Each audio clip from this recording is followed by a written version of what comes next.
ವಿದ್ಯಾರ್ಥಿಗಳ ಎಲ್ಲರಿಗೂ ಶಿಕ್ಷಣ ಸುದ್ದಿ ಯೂಟ್ಯೂಬ್ ಚಾನೆಲ್ಗೆ ಸ್ವಾಗತ.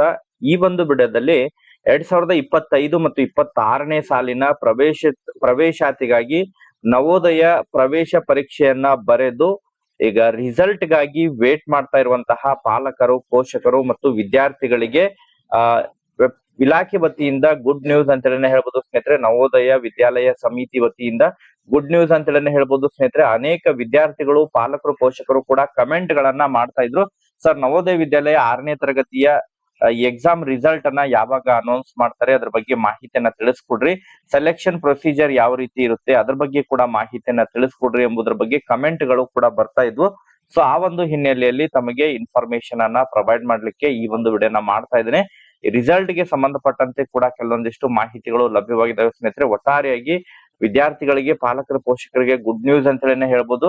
ಸೊ ಅದಕ್ಕೆ ಸಂಬಂಧಪಟ್ಟಂತೆ ಕಂಪ್ಲೀಟ್ ಆದಂತಹ ಮಾಹಿತಿ ತಮಗೆ ಗೊತ್ತಾಗಬೇಕಂತ ಹೇಳಿದ್ರೆ ಈ ಒಂದು ವಿಡಿಯೋನ ತಾವು ಕಂಪ್ಲೀಟ್ ಆಗಿ ವಾಚ್ ಮಾಡಿ. ಯಾರು ಕೂಡ ವಿಡಿಯೋನ ಮಧ್ಯದಲ್ಲಿ ಸ್ಕಿಪ್ ಮಾಡಿ ಮಧ್ಯದಲ್ಲಿ ಓಡಿಸಿ ನೋಡ್ಲಿಕ್ಕೆ ಹೋಗ್ಬಿಡ್ರಿ. ಇದರಿಂದ ತಮಗೆ ಇನ್ಫಾರ್ಮೇಶನ್ ಸರಿಯಾಗಿ ಅಂಡರ್ಸ್ಟ್ಯಾಂಡ್ ಆಗಂಗಿಲ್ಲ. ಸೊ ಆ ಕಾರಣಕ್ಕಾಗಿ ಪ್ರತಿಯೊಬ್ರು ಕೂಡ ವಿಡಿಯೋಗೆ ಒಂದು ಲೈಕ್ ಕೊಟ್ಟು, ಇನ್ನೂ ಕೂಡ ತಾವು ಚಾನೆಲ್ ಅನ್ನ ಸಬ್ಸ್ಕ್ರೈಬ್ ಆಗಿಲ್ಲ ಅಂತ ಹೇಳಿದ್ರೆ ಚಾನೆಲ್ ಅನ್ನ ಕೂಡ ಸಬ್ಸ್ಕ್ರೈಬ್ ಆಗಿ ನೋಟಿಫಿಕೇಶನ್ ಆನ್ ಮಾಡ್ಕೊರಿ. ಹಾಗಾದ್ರೆ ಬನ್ನಿ ವಿದ್ಯಾರ್ಥಿಗಳೇ, ಸ್ನೇಹಿತರೆ, ಈ ಒಂದು ವಿಡಿಯೋನ ಪ್ರಾರಂಭಿಸೋಣ.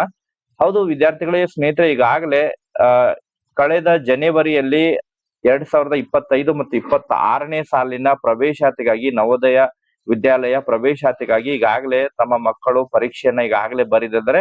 ಪರೀಕ್ಷೆಯ ಫಲಿತಾಂಶಕ್ಕಾಗಿ ವೇಟ್ ಮಾಡ್ತಾ ಇದ್ದಾರೆ. ಮುರಾರ್ಜಿ ಪರೀಕ್ಷೆಯನ್ನು ಕೂಡ ಬರೆದಿದ್ದಾರೆ. ಇನ್ನೇನು ಮುಂದಿನ ತಿಂಗಳು ಮಾರ್ಚ್ 23ರಂದು ಆದರ್ಶ ವಿದ್ಯಾಲಯ ಪ್ರವೇಶ ಪರೀಕ್ಷೆ ಕೂಡ ನಡೆಯಲಿದೆ.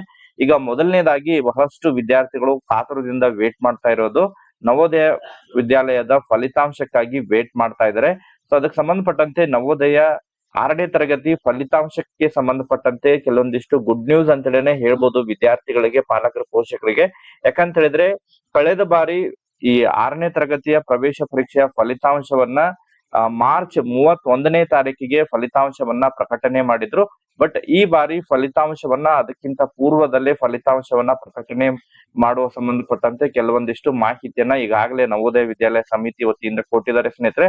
ಅದ್ರ ಜೊತೆಗೆ ಸೆಲೆಕ್ಷನ್ ಆಗಿರುವಂತಹ ವಿದ್ಯಾರ್ಥಿಗಳಿಗೆ, ಸೆಲೆಕ್ಟ್ ಆದಂತಹ ವಿದ್ಯಾರ್ಥಿಗಳಿಗೆ ಅಡ್ಮಿಷನ್ ಪ್ರೊಸೆಸ್ ಬಗ್ಗೆ ಕೂಡ ಈಗಾಗಲೇ ಮಾಹಿತಿಯನ್ನ ಒದಗಿಸಿದ್ದಾರೆ. ಅದಕ್ಕೆ ಸಂಬಂಧಪಟ್ಟಂತೆ ಕೆಲವೊಂದಿಷ್ಟು ಫಾರ್ಮ್ಯಾಟ್ ಕೂಡ ಈಗಾಗಲೇ ಒದಗಿಸಿದ್ದಾರೆ. ನಾವು ಕೂಡ ಇಲ್ಲೇ ಸ್ಕ್ರೀನ್ ಅಲ್ಲಿ ನೋಡ್ತಾ ಇರುವ ಹಾಗೆ.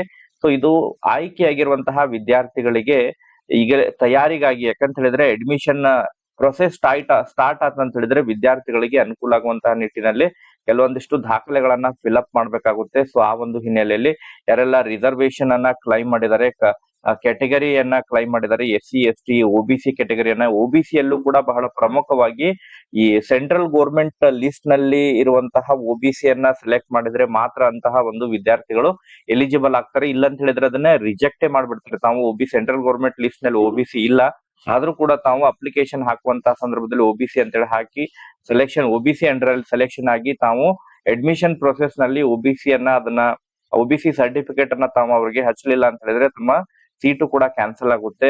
ಸೊ ಆ ಒಂದು ಹಿನ್ನೆಲೆಯಲ್ಲಿ ಅದ್ರ ಜೊತೆಗೆ ಈ ಕಾಸ್ಟ್ ಮತ್ತು ಇನ್ಕಮ್ ಸರ್ಟಿಫಿಕೇಟ್ 5 ವರ್ಷ ಚಾಲ್ತಿಯಲ್ಲಿರುವಂತಹ ಕಾಸ್ಟ್ ಇನ್ಕಮ್ ಸರ್ಟಿಫಿಕೇಟ್ ಅನ್ನ ತಾವು ಪಡೆದಿಟ್ಕೋಬೇಕು ವಿದ್ಯಾರ್ಥಿಗಳು.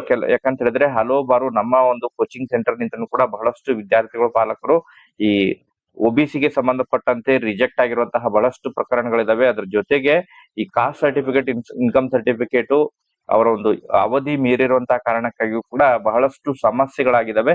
ಸೊ ಆ ಒಂದು ಕಾರಣಕ್ಕಾಗಿ ಪೂರ್ವ ತಯಾರಿಗಾಗಿ ತಾವು ಇದರ ಒಂದು ಫಾರ್ಮ್ಯಾಟ್ ಇದೆ.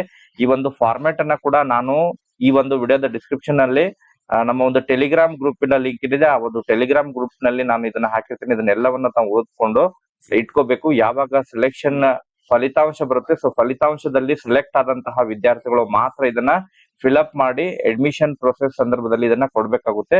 ಈಗ ಎಕ್ಸಾಮ್ ರಿಸಲ್ಟ್ ಗೆ ಸಂಬಂಧಪಟ್ಟಂತೆ ತಮಗೆ ಮಾಹಿತಿಯನ್ನ ಹೇಳ್ತಾ ಹೋಗ್ತೇನೆ. ಸೊ ಎಕ್ಸಾಮ್ ರಿಸಲ್ಟ್ ಗೆ ಸಂಬಂಧಪಟ್ಟಂತೆ ಕೆಲವೊಂದಿಷ್ಟು ಮಾಹಿತಿಗಳು ಲಭ್ಯವಾಗ್ತಾ ಇದಾವೆ. ಈ ಬಾರಿ ಎಕ್ಸಾಮ್ ರಿಸಲ್ಟ್ ಅನ್ನ 2 ಹಂತದಲ್ಲಿ ಎಕ್ಸಾಮ್ ರಿಸಲ್ಟ್ ಅನ್ನ ಅನೌನ್ಸ್ ಮಾಡಲಿದ್ದಾರೆ ಎಂಬುದರ ಬಗ್ಗೆ ಮಾಹಿತಿಗಳು ಕೇಳಿ ಬರ್ತಾ ಇದಾವೆ ಪಾಲಕರೇ. ಯಾಕಂತ ಹೇಳಿದ್ರೆ ಕಳೆದ ಬಾರಿ ಕೇವಲ ಒಂದೇ ಸುತ್ತಿನ ಫಲಿತಾಂಶವನ್ನ ಪ್ರಕಟಣೆ ಮಾಡಿದ್ರು. ಈ ಹಿಂದೆನೂ ಕೂಡ ಕೇವಲ ಒಂದೇ ಸುತ್ತಿನ ಫಲಿತಾಂಶವನ್ನ ಪ್ರಕಟಣೆ ಮಾಡ್ತಾ ಇದ್ರು. ನಂತರ ಮತ್ತೆ ವೇಟಿಂಗ್ ಲಿಸ್ಟ್ ಇರುವಂತಹ ವಿದ್ಯಾರ್ಥಿಗಳಿಗೆ ಫೋನ್ ಮಾಡೋದ್ರ ಮೂಲಕ ಅವರಿಗೆ ವೇಟಿಂಗ್ ನಲ್ಲಿ ಆಯ್ಕೆಯಾಗಿದ್ರೆ ಮಾಹಿತಿಯನ್ನ ತಿಳಿಸ್ತಾ ಇದ್ರು. ಬಟ್ ಈ ಬಾರಿ ಫಲಿತಾಂಶವನ್ನ 1ನೇ ಸುತ್ತಿನ ಫಲಿತಾಂಶವನ್ನ ಪ್ರಕಟಣೆ ಮಾಡಿ ಮತ್ತೆ ಸೀಟ್ಗಳು ಉಳಿದಂತಹ ಸಂದರ್ಭದಲ್ಲಿ ವೇಟಿಂಗ್ ಲಿಸ್ಟ್ ಅನ್ನು ಕೂಡ ವೆಬ್ಸೈಟ್ ನಲ್ಲಿ ಅಪ್ಡೇಟ್ ಅನ್ನ ಮಾಡ್ಲಿದ್ದಾರೆ ಎಂಬುದರ ಬಗ್ಗೆ ಮಾಹಿತಿಗಳು ಕೇಳಿ ಬರ್ತಾ ಇದಾವೆ. ಇದು ಗುಡ್ ನ್ಯೂಸ್ ಅಂತ ಹೇಳಿ ಹೇಳ್ಬೋದು. ಯಾಕಂತ ಹೇಳಿದ್ರೆ ಕೆಲವೊಬ್ಬರಿಗೆ ಫಸ್ಟ್ ರೌಂಡ್ ಸೆಲೆಕ್ಷನ್ ಲಿಸ್ಟ್ ಆದ್ಮೇಲೆ ಮತ್ತೆ ಯಾವುದೇ ರೀತಿಯಾದಂತಹ ಅಫಿಷಿಯಲ್ ಆದಂತಹ ಇನ್ಫಾರ್ಮೇಶನ್ ಗಳು ಬರ್ತಾ ಇದ್ದಿದ್ದಲ್ಲ. ಬಟ್ ಈ ಬಾರಿ ಇಲಾಖೆ ವತಿಯಿಂದ ನವೋದಯ ವಿದ್ಯಾಲಯ ಸಮಿತಿ ವತಿಯಿಂದ ಅದನ್ನ ಹೊಸದಾದಂತಹ ಚೇಂಜಸ್ ಅನ್ನ ಮಾಡಿದ್ದಾರೆ. ಅದರ ಜೊತೆಗೆ ಈಗ ರಿಸಲ್ಟ್ ಗೆ ಸಂಬಂಧಪಟ್ಟಂತೆ ಕೂಡ ಮಾಹಿತಿಯನ್ನ ಈಗಾಗಲೇ ಮಾಹಿತಿ ಕೂಡ ಲಭ್ಯವಾಗಿದ್ದಾವೆ ಸ್ನೇಹಿತರೆ. ಬಟ್ ಅಫಿಷಿಯಲ್ ಆಗಿ ವೆಬ್ಸೈಟ್ ನಲ್ಲಿ ಇನ್ನೂ ಕೂಡ ಅದನ್ನ ಅಪ್ಡೇಟ್ ಅನ್ನ ಮಾಡಿಸಿಲ್ಲ. ಮುಂಬರುವಂತ ಅಂತ ಹೇಳಿದ್ರೆ ಮುಂದಿನ ತಿಂಗಳು ಮಾರ್ಚ್ 15ನೇ ತಾರೀಕಿನ ನಂತರ ಸುಮಾರು 2-3 ದಿನಗಳಲ್ಲಿ, ಮಾರ್ಚ್ 15ರ ನಂತರ 2-3 ದಿನಗಳಲ್ಲಿ ಫಲಿತಾಂಶವನ್ನ ಪ್ರಕಟಣೆ ಮಾಡಲಿದ್ದಾರೆ ಎಂಬುದರ ಬಗ್ಗೆ ಮಾಹಿತಿಯನ್ನ ಹೇಳ್ತಾ ಇದ್ದಾರೆ ಸ್ನೇಹಿತರೆ. ಸೊ ಆದಷ್ಟು ಶೀಘ್ರದಲ್ಲಿ ಈ ವಾರದ ಒಳಗಾಗಿ ಕೂಡ ಅದನ್ನ ಅಪ್ಡೇಟ್ ಅನ್ನ ಮಾಡಲಿದ್ದಾರೆ ಮತ್ತು ಪತ್ರಿಕೆಯಲ್ಲೂ ಕೂಡ ಮಾಹಿತಿಯನ್ನ ಹಾಕಲಿದ್ದಾರೆ ಎಂಬುದರ ಬಗ್ಗೆ ಕೆಲವೊಂದಿಷ್ಟು ಇನ್ಫಾರ್ಮೇಶನ್ ಗಳು ಲಭ್ಯವಾಗ್ತಾ ಇದಾವೆ. ಒಟ್ಟಾರೆಯಾಗಿ ಫಲಿತಾಂಶ ಬಂದಂತಹ ಸಂದರ್ಭದಲ್ಲಿ ತಾವು ಈ ಒಂದು ಅಫಿಷಿಯಲ್ ವೆಬ್ಸೈಟ್ ಗೆ ವಿಸಿಟ್ ಮಾಡ್ಬೇಕಾಗುತ್ತೆ. ಅಫಿಷಿಯಲ್ ವೆಬ್ಸೈಟ್ ಲಿಂಕ್ ಅನ್ನು ಕೂಡ ನಾನು ಈ ಒಂದು ವಿಡಿಯೋದ ಡಿಸ್ಕ್ರಿಪ್ಷನ್ ಬಾಕ್ಸ್ ನಲ್ಲಿ ಹಾಕಿರ್ತೀನಿ. ಅಲ್ಲಿ ಬಂದು ತಾವು ಈ 3 ಡಾಟ್ ಮೇಲೆ ಕ್ಲಿಕ್ ಮಾಡಬೇಕು. ಸೊ ಇಲ್ಲಿ ಕ್ಲಿಕ್ ಮಾಡಿ, ಇಲ್ಲಿ ಅಡ್ಮಿಷನ್ ಸೆಕ್ಷನ್ ಮೇಲೆ ಕ್ಲಿಕ್ ಮಾಡಿ, ನೆಕ್ಸ್ಟ್ ಅಡ್ಮಿಷನ್ ನೋಟಿಫಿಕೇಶನ್ ಮೇಲೆ ಕ್ಲಿಕ್ ಮಾಡಿ. ಇಲ್ಲಿ ಕ್ಲಿಕ್ ಮಾಡಿದಾಗ ಇಲ್ಲಿ click here to check the result ಅಂತ ಹೇಳಿ ಬರುತ್ತೆ. ಸೊ ಆ ಒಂದು ಸಂದರ್ಭದಲ್ಲಿ ಅಲ್ಲಿ ತಾವು ಕ್ಲಿಕ್ ಮಾಡಿದಾಗ ತಾವು ತಮ್ಮ ಮಗುವಿನ ರೋಲ್ ನಂಬರ್ ಅನ್ನ ಎಂಟರ್ ಮಾಡಿ, ಡೇಟ್ ಆಫ್ ಬರ್ತ್ ಅನ್ನ ಎಂಟರ್ ಮಾಡಿ ತಾವು ರಿಸಲ್ಟ್ ಅನ್ನ ಚೆಕ್ ಮಾಡ್ಕೋಬಹುದು. ಓಕೆ, ಸೊ ರಿಸಲ್ಟ್ ಮಾರ್ಚ್ 15ನೇ ತಾರೀಕಿನ ನಂತರ ರಿಸಲ್ಟ್ ಅನೌನ್ಸ್ ಆಯ್ತು ಅಂತ ಹೇಳಿದ್ರೆ ಮತ್ತೊಂದು ವಿಡಿಯೋ ಮಾಡೋದ್ರ ಮೂಲಕ ಕೂಡ ತಮಗೆ ಇನ್ಫಾರ್ಮೇಶನ್ ಅನ್ನ ಪ್ರೊವೈಡ್ ಮಾಡ್ತೀನಿ. ಸೊ ಆ ಕಾರಣಕ್ಕಾಗಿ ಚಾನೆಲ್ ಅನ್ನ ಕೂಡ ತಾವು ಸಬ್ಸ್ಕ್ರೈಬ್ ಇಟ್ಕೊಂಡ್ರೆ ತಮಗೆ ಅದರ ಅಪ್ಡೇಟ್ ಕೂಡ ನಿರಂತರ ಸಿಗ್ತಾ ಇರ್ತೈತೆ. ವಿದ್ಯಾರ್ಥಿಗಳೇ, ಪಾಲಕರು ಇದಕ್ಕೆ ಸಂಬಂಧಪಟ್ಟಂತೆ ಮತ್ತೇನಾರ ಡೌಟ್ಸ್ ಗಳಿದ್ರು ಕೂಡ ತಾವು ಕಮೆಂಟ್ ಸೆಕ್ಷನ್ ಅಲ್ಲಿ ಕಮೆಂಟ್ ಮಾಡಿ. Okay, thank you for watching this video.